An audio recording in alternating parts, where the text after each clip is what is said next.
देखो अभी आपने पढ़ा parts of subject, parts of predicate, है ना। अब आता है पार्ट्स ऑफ स्पीच।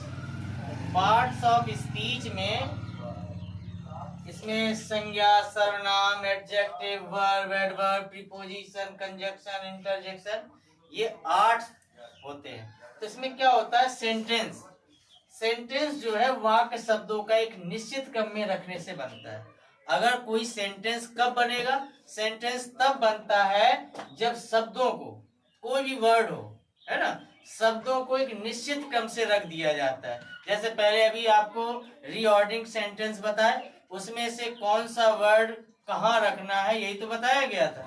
तो जहां पर शब्दों को एक निश्चित क्रम में रखने से जो सेंटेंस बनता है वाक्य एक यूनिट है। यूनिट मतलब इकाई। जैसे हर चीज की एक इकाई होती है, एक यूनिट होती है, एक मेजरमेंट होता है। तो वाक्य जो है ये एक यूनिट है, अर्थात इकाई होता है, तथा प्रत्येक शब्द उसका पार्ट्स होता है। जितने भी सेंटेंस में जितने भी पार्ट्स हैं, जितने भी पार्ट्स हैं वो उनका भाग होता है। किसका? प्रत्येक शब्द। सेंटेंस का प्रत्येक शब्द, सेंटेंस का प्रत्येक शब्द क्या होता है? पार्ट है, भाग है। जैसे एक बॉडी है, बॉडी में कई पार्ट्स, हाथ है, पैर है, ये सब बॉडी के पार्ट्स होते हैं। वैसे ही सेंटेंस के, वाक्य के जो यूनिट है, इकाई, जो वाक्य एक यूनिट है, और वाक्य में जो शब्द होते हैं, वर्ड्स होते हैं, वो वाक्य के क्या होते हैं? पार्ट्स होते हैं, भाग होते हैं। ठीक है ना। इन्हें व्याकरण की भाषा में पार्ट्स ऑफ स्पीच कहते हैं। जितने भी पार्ट्स होते हैं सेंटेंस में, जो पार्ट्स दिए गए हैं, जब एक सेंटेंस बनता है तो जितने भी पार्ट्स होते हैं इन्हें व्याकरण की भाषा में क्या बोला गया है? Parts of speech. ठीक है ना। ये निम्नलिखित है। पहला है नाउन, ठीक, pronoun, adjective, verb, adverb, preposition, conjunction और इंटरजेक्शन।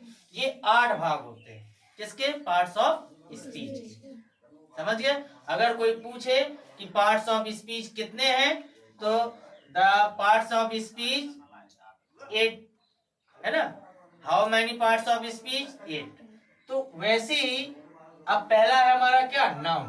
तो द नाउन, नाउन की डेफिनेशन क्या होती है? जीवित, ठीक है ना, मृत, मूर्त, अमूर्त वस्तुओं एवं प्राणियों तथा स्थान के नाम को संज्ञा कहते हैं। यानी कि कोई जीवित हो, मृत हो, मूर्त हो, अमूर्त हो, यानी कि निर्जीव हो, सजीव हो, इन वस्तुओं एवं प्राणियों के व स्थान के नाम को हम क्या कहते हैं? संज्ञा कहते हैं। संज्ञा की, नाउन की डेफिनेशन आती होगी, noun is the name of person, place और थिंग्स। ये तो होती है। The noun is the name of person, place और थिंग्स। ये डेफिनेशन याद होगी सबको। अब नाउन्स, द नाउन काइंड, संज्ञा के प्रकार, ठीक है ना। तो ये पहला है प्रॉपर नाउन। प्रॉपर नाउन का मतलब होता है व्यक्तिवाचक संज्ञा, ठीक है ना। किसी विशेष व्यक्ति, कोई विशेष व्यक्ति हो, कोई विशेष स्थान हो, कोई विशेष वस्तु हो आदि के नाम को प्रॉपर नाउन कहते हैं। अगर किसी विशेष व्यक्ति, स्थान, वस्तु आदि, अगर ये चीजें आती हैं तो हमें समझ जाना है कि वो क्या है? प्रॉपर नाउन है। किसी विशेष, खास के लिए, सबके लिए नहीं। किसी विशेष व्यक्ति हो, कोई विशेष स्थान हो, कोई विशेष वस्तु हो, इन वस्तुओं के नाम को हम प्रॉपर नाउन कहते हैं। जैसे अशोक, अशोक महान सम्राट था, कोई गली का अशोक नहीं, है ना, वो राजा था, इसलिए वो एक विशेष व्यक्ति हो गया ना। कानपुर ये छोटा मोटा शहर नहीं है, महानगर है कि नहीं। ये कोई छोटा मोटा शहर या कोई कस्बा नहीं है, इसलिए एक विशेष सिटी है, महानगर है। गंगा, ये कोई ऐसा वैसा पानी नहीं गंगा में रहता है। गंगा नदी है ना, बहुत बड़ी नदी है जिसका नाम हमेशा चलता है, इसे गंगा माँ के नाम से भी जानते हैं। इंडिया एक छोटा मोटा कंट्री नहीं है, ये देश है बहुत बड़ा देश है। तो जहां पर किसी विशेष व्यक्ति, विशेष स्थान, विशेष वस्तु का बोध होता है, वहां पर प्रॉपर नाउन अर्थात व्यक्तिवाचक संज्ञा होती है। बता दोगे ना। अगर पूछा जाए कि व्यक्तिवाचक संज्ञा किसे कहते हैं, प्रॉपर नाउन किसे कहते हैं, तो किसी विशेष व्यक्ति, स्थान या वस्तु के नाम को प्रॉपर नाउन कहते हैं। संज्ञा नहीं, प्रॉपर नाउन। विशेष जुड़ा है उसमें, खास। जैसे हम कहते हैं वीआईपी। आप जैसे आप कोई काम कर रहे हैं तो वीआईपी लोगों को अलग रखते हैं, है ना, मिडिल को अलग, लोएस्ट को अलग। वैसे ही जो खास है, विशेष है, उनके लिए बताया गया है, ठीक है ना। अब प्रॉपर नाउन का पहला अक्षर हमेशा कैपिटल लेटर में होता है। अगर अशोक का नाम लिखेंगे तो ए अशोक, ए कैपिटल में होगा, ठीक है ना। गंगा, जी कैपिटल में होगा। कानपुर, के कान, ठीक है ना, ये कैपिटल। यानी कि प्रॉपर नाउन का जो पहला अक्षर होता है वो कैपिटल लेटर में लिखा जाता है, इसका बहुवचन रूप नहीं होता।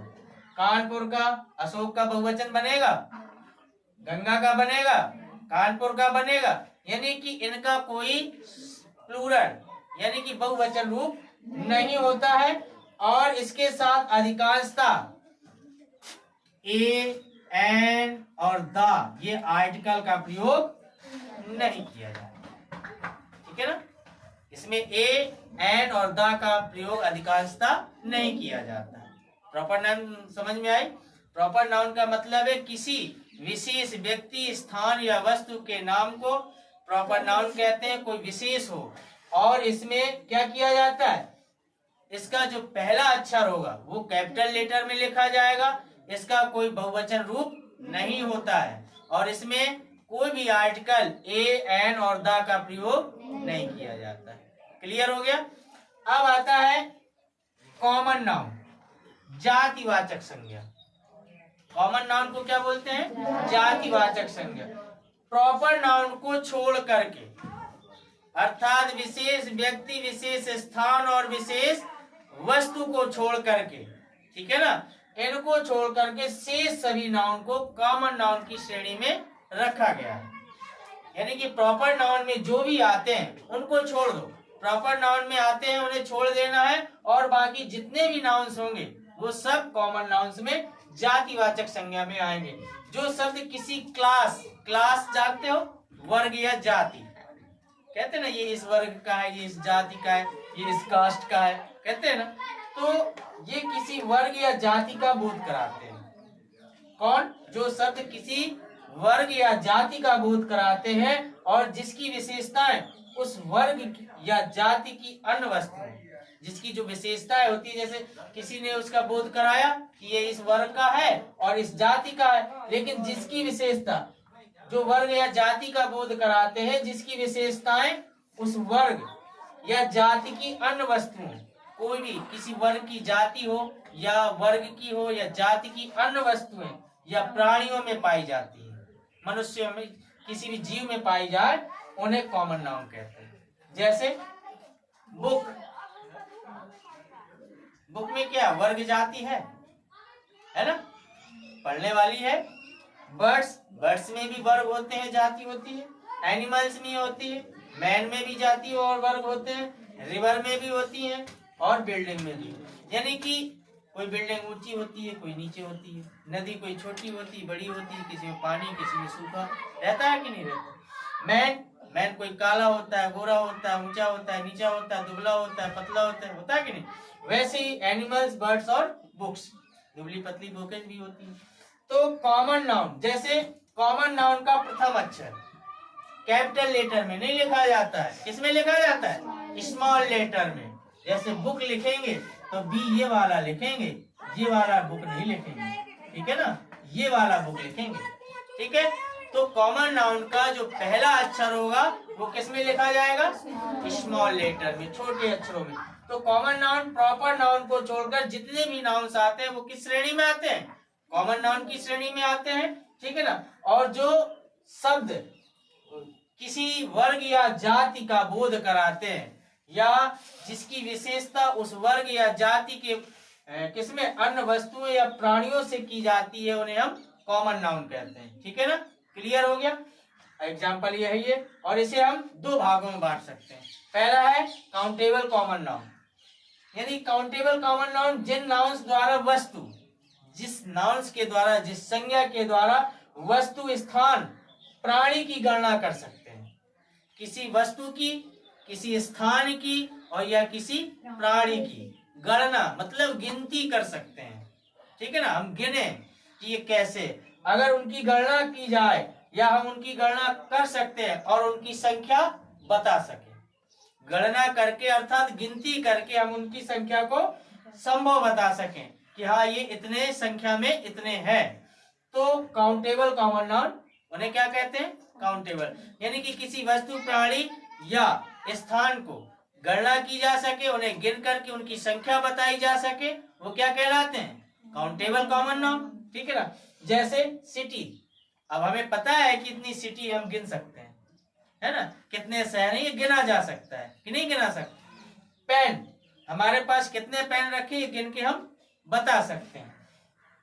प्रॉब्लम, हमारे पास कितनी समस्याएं हैं ये हम बता सकते हैं गिन करके, 1 2 3 4 कितनी समस्याएं बताई जा सकती हैं कि नहीं। डिफिकल्टीज, हमारे पास कितनी कठिनाइयां हैं, है ना, कितनी परेशानियां, ये हम गिन के बता सकते हैं कि नहीं बता सकते। जहां पर जिन वस्तु, स्थान, प्राणी, वस्तु की गणना की जा सके और उनको गिन करके उनकी संख्या बताई जा सके, वो काउंटेबल कॉमन नाउन की श्रेणी में आते हैं। समझ गए। अब दूसरा है अनकाउंटेबल कॉमन नाउन, यानी कि जिसकी गणना ना की जा सके, जिसकी गिनती ना की जा सके, इसे मास नाउन भी कहते हैं। कौन सा नाउन? मास नाउन भी कहते हैं। ये नाउन ऐसे शब्द होते हैं जो उन मूर्त या अमूर्त वस्तुओं के नाम है जिनकी गणना नहीं की जा सकती। हम किसी वस्तु, प्राणी, मूर्त, अमूर्त वस्तुओं की गणना ना कर सके, वो लेकिन गणना नहीं की जा सकती, लेकिन हम उनके परिमाण के माप की गणना अवश्य कर सकते हैं। हम उनके परिमाण की माप की गणना अवश्य कर सकते कि इसका परिमाण कितना है। ठीक है ना, उसे गिन नहीं सकते लेकिन उसके परिमाण की माप, उसे मापा जा सकता है कि ये कितना है। ठीक है, उसे हम क्या कहते हैं? अनकाउंटेबल कॉमन नाउन की श्रेणी में रखते हैं। ठीक है ना, लेकिन हम माप की गणना अवश्य कर सकते हैं, इन्हें गिन नहीं सकते हैं। जैसे उसमें हम वस्तु, प्राणी, स्थान को गिन सकते हैं, उनकी संख्या बता सकते हैं, लेकिन इसमें हम गिन नहीं सकते, लेकिन उसकी माप की गणना अवश्य कर सकते हैं, माप जरूर बता सकते हैं। जैसे मिल्क, दूध गिना नहीं जा सकता, लेकिन कितना है ये बताया जा सकता है ना। 1 लीटर है, 2 लीटर है, 4 लीटर है, 10 लीटर है, उसकी माप बताई जा सकती है। कि दूध को गिन लोगे, नहीं गिना जा सकता। वैसे ही बटर, मक्खन बताया जा सकता है कि कितने केजी है, 100 ग्राम है, 50 ग्राम है, 1 किलो है, 2 किलो है ना। गोल्ड, सोना को गिना नहीं जा सकता, सोने की बनी हुई वस्तुओं को गिना जा सकता है, वो वस्तु में आ जाएगा, लेकिन सोने को नहीं गिना जा सकता, है ना। लेकिन ये बताएंगे कि 1 ग्राम है कि 2 ग्राम है कि 1 तोला है कि कितने तोला है ना। वैसे ही ऑनेस्टी, ईमानदारी, आपके अंदर कितनी सारी ईमानदारी भरी है ये तो बताई जा सकती है कि बहुत ईमानदार व्यक्ति है, इतना ईमानदार है, बहुत ईमानदार है, लेकिन क्या मैं गिन के बता सकते हैं आप लोग? नहीं बताया जा सकता। वैसे ही ट्रुथ, जी कितना सच बोलता है, कितना सत्यवादी है, ये तो कहा जा सकता है कि अरे बहुत सत्य बोलता है, ये झूठ नहीं बोलता है, लेकिन इसकी सत्यता की गिनती नहीं की जा सकती कि ये इतना सत्य बोलता है, 100 बार सत्य बोलता है, ऐसा बोला जा सकता है। लेकिन ये बोला जा सकता है कि ये सच बोलता है। तो जहां पर किसी मूर्त अमूर्त वस्तुओं की गणना नहीं की जाए वो अनकाउंटेबल कॉमन नाउन, लेकिन उसके माप, परिमाण के माप की अवश्य गणना की जा सकती है। लेकिन काउंटेबल में किसी प्राणी, वस्तु, स्थान को हम गिन करके उनकी संख्या बता सकते हैं, वो काउंटेबल कॉमन नाउन, और जिसको ना गिना जा सके वो अनकाउंटेबल कॉमन नाउन। क्लियर हो गया?